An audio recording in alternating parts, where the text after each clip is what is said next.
Hey, how's it going? Evan with Kingdom Footsteps Ministries. Just want to read to you the 6th Psalm today. Psalms number 6. O Lord, rebuke me not in thine anger, neither chasten me in thy hot displeasure. Have mercy upon me, O Lord, for I am weak. O Lord, heal me, for my bones are vexed. My soul is also sore vexed. But thou, O Lord, how long? Return, O Lord, deliver my soul. O save me for thy mercy's sake. For in death there is no remembrance of thee. In the grave who shall give thee thanks? I am weary with my groanings.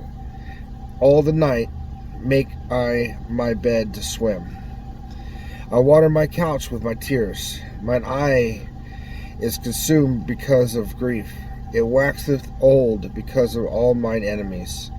Depart from me, all ye workers of iniquity, for the Lord hath heard the voice of my weeping. The Lord hath heard my supplication. The Lord will receive my prayer. Let all mine enemies be ashamed and sore vexed. Let them return and be ashamed suddenly. This kind of, to me, feels like it is appropriate for today, because the whole world is in this state of being vexed. The soul of the church, the soul of everybody, is just being tormented by the idea of fear for a disease that has no evidence of being anything more than a flu. In fact, it's less. But the media and the government and the outcry of people who are in fear are driving those that are not to this situation of poverty and depression and anxiety, because they can't do the things that they are normally doing. They can't go to church in a lot of places still. They could go to Walmart, they could go to the liquor store, but they can't go to church. They can't gather with the brethren and be in fellowship because of social distancing rules and all this thing. But it's perfectly fine to protest in the street and riot.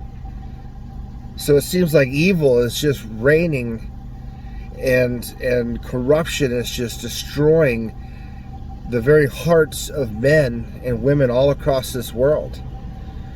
So this psalm spoke to me in my heart, and to know that God hears us. When we cry out to God, He hears us, and He hears our petitions to Him.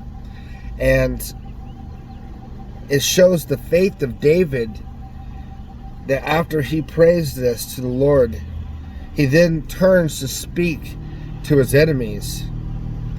And he tells them that the Lord is hearing him, and He's going to do something about it. And that's how our life should be. When we're going through these times of trouble and we're crying out to God, we should have that perfect faith that He will deliver us, that He will fight our battles. And like the walls of Jericho, this evilness will come crumbling down. Now, that's not to say it's going to happen in this very moment, but David understood that God will provide a way. God will protect him and keep him. And if you look at the story of David and the accounts that he went through, God was with him on every single one, where he was running and hiding in the caves and just facing all kinds of evils of his time, that God was right there protecting him. And this example, I think, is also for us, that if we have this faith, doesn't matter what kind of problems, and there will be problems, just like David had lots of problems at his time. He was not without suffering, and we're going to suffer, but God will be with us. All right, be blessed.